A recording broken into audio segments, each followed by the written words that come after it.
Ruushka dowladda adduunka ugu dhulka ballaaran.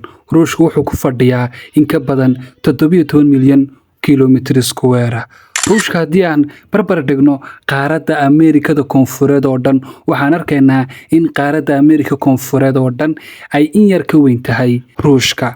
Haddii aan Ruushka barbar dhigno Kanadana, waxaan arkaynaa inay Kanada ku dhowaad 2 jeer ay ku soo labanlaamayso Ruushka. Sidoo kale Ruushku wuxuu leeyahay waqtiyo aad u fara badan oo dhinaca bariga marka ay tahay saacadu 10kii habeenimo, dhinaca galbeedkana saacadu waxay tahay isla xilligaas 8dii subaxnimo.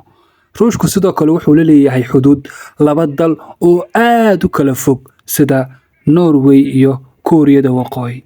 Dhulka aadka u ballaaran Ruushka uu leeyahay marka saa u fiiriso, waxaad arkaysaa gobol yar oo Ruushka ka dhex baxsan oo garab yaalo badda Baltiiq, waxaana lagu magacaabaa Kaliningrad.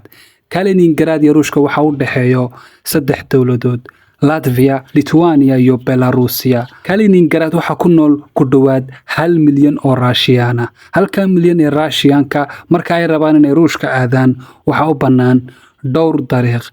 Dariiqa dhinaca tareenka, haddii rabaan inay tareen ahaan ku tagaan, waxay dhex marayaan Lithuania iyo Belarusia. Haddii kalena waxay qaadanayaan markab amba bad oo dhinaca badda Baltiiq ay ka soo galayaan Ruushka, amba diyaarad ay raacayaan. Haddaba muuqaalkeena maanta waxaan kaga hadlaynaa seebuu Ruushku u qabsaday dhulkan yar ee ka dhex baxsan dhulkiisa. Ku soo dhow muuqaalka. Haddii aad ka hesho muuqaalka, like saar, haddii aad cusub tahayna nagu soo beer.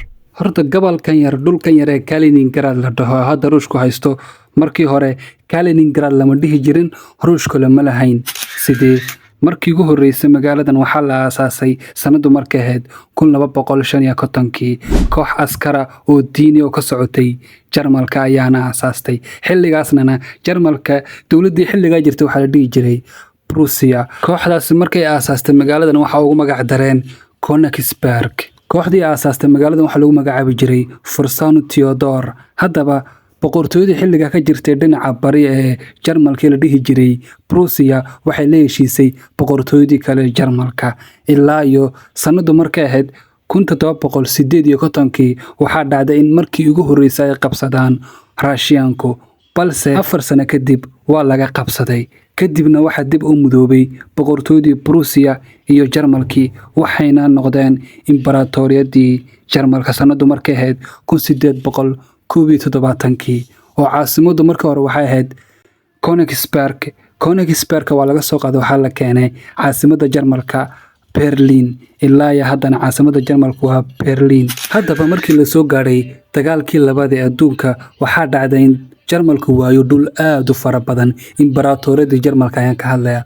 Dhul aad u fara badan markii ay weeday, waana laga guuleystay dagaalkii koowaad ee adduunka. Saa ogtihiin, kabacdina imbaraatoriyadii Jarmalka ayaa dhacday, taasoo keentay in ay aadna dhul aad u fara badan weedo. Laakiin dhulka ay ku taalo Königsberg, Kaliningrad maanta, Kaliningrad intay la eg tahay ma ay leekeen markii hore, waa ay ka weyneyd. Dhulkan uu ka ballaarnaa, waxaana la dhihi jiray xilligaas Ruusiyada Bari. Ruusiyada Bari Jarmalka ayaa iska lahaa, inkastoo si toos ah dhulkeeda ugu xiriirsaneen ilaa markii la soo gaadhay dagaalkii labaad ee adduunka. Dagaalkii labaad ee adduunka waxaa dhacday inuu Ruushku soo ruqaansado markii Hitler la jebiyey oo Ruushka ku jabay. Waxaa dhacday inuu midowgii Sofiyeedka soo ruqaansado. Xilligaas midowgii Sofiyeedka ee la dhihi jiray Ruushka markuu soo ruqaansaday, waxaa dhacday inuu qabsado dhulkan maanta lagu magacaabo Kaliningrad ee la dhihi jiray markaa Ruusiyada Bari.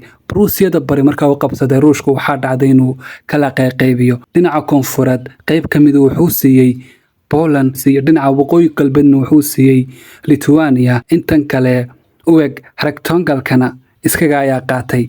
Intaa kadib waxaa dhacday inay ka haajiraan amba ay ka baxsadaan 2 milyan oo qof in ka badan oo Jarmal inay ka baxsadaan Ruusiyada Bari. Kadibna sidaas ayuu ku qabsaday midowgii Sofiyeedka dhulkan.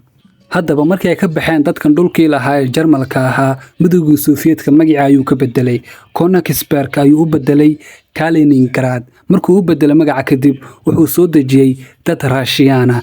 Dad Ruushiyaan markay halkaas soo degeen, muddo kadib waxaa dhacday in midowgii Sofiyeedka dumo. Markaa uu dumina, dowlado aad u fara badan ayaa ka hoos baxay oo xornimadii qaatay.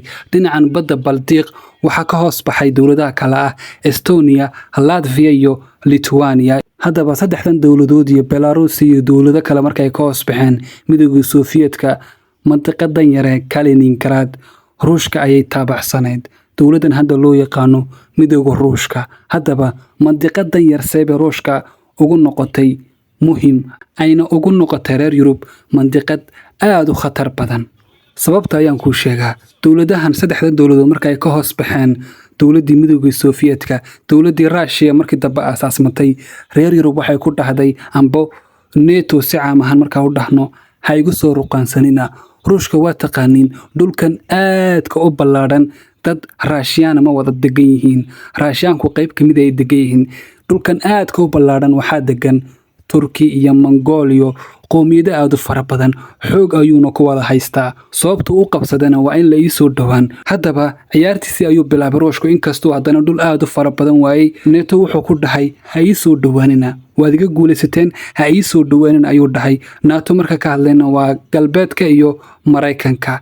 Laakiin maxay sameeyeen? Waxaa dhacday in saddexdan dowladood ee mantiqada Baltiqa ku taalo inay ku biiraan NATO. taasoo macnaheedu tahay in intaa kadib waxaa dhacday in Ruushku geeyo Kaliningrad madaxyo nuclear oo burburin kara caasimadaha Yurub.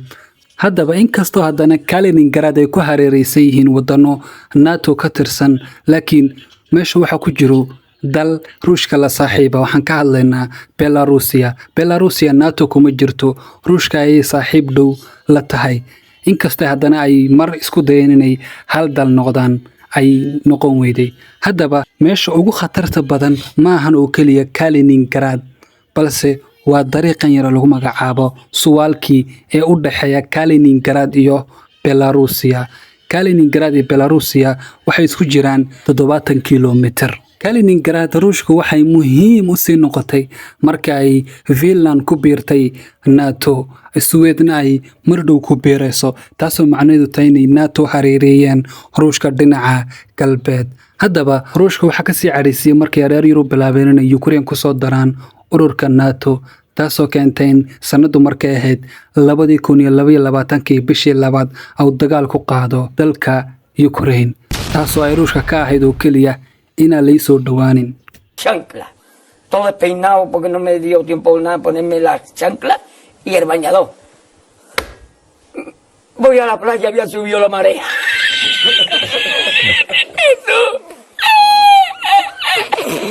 waraysigii Putin bixiyay bishii afraad sanada 2024 waa la socoteen.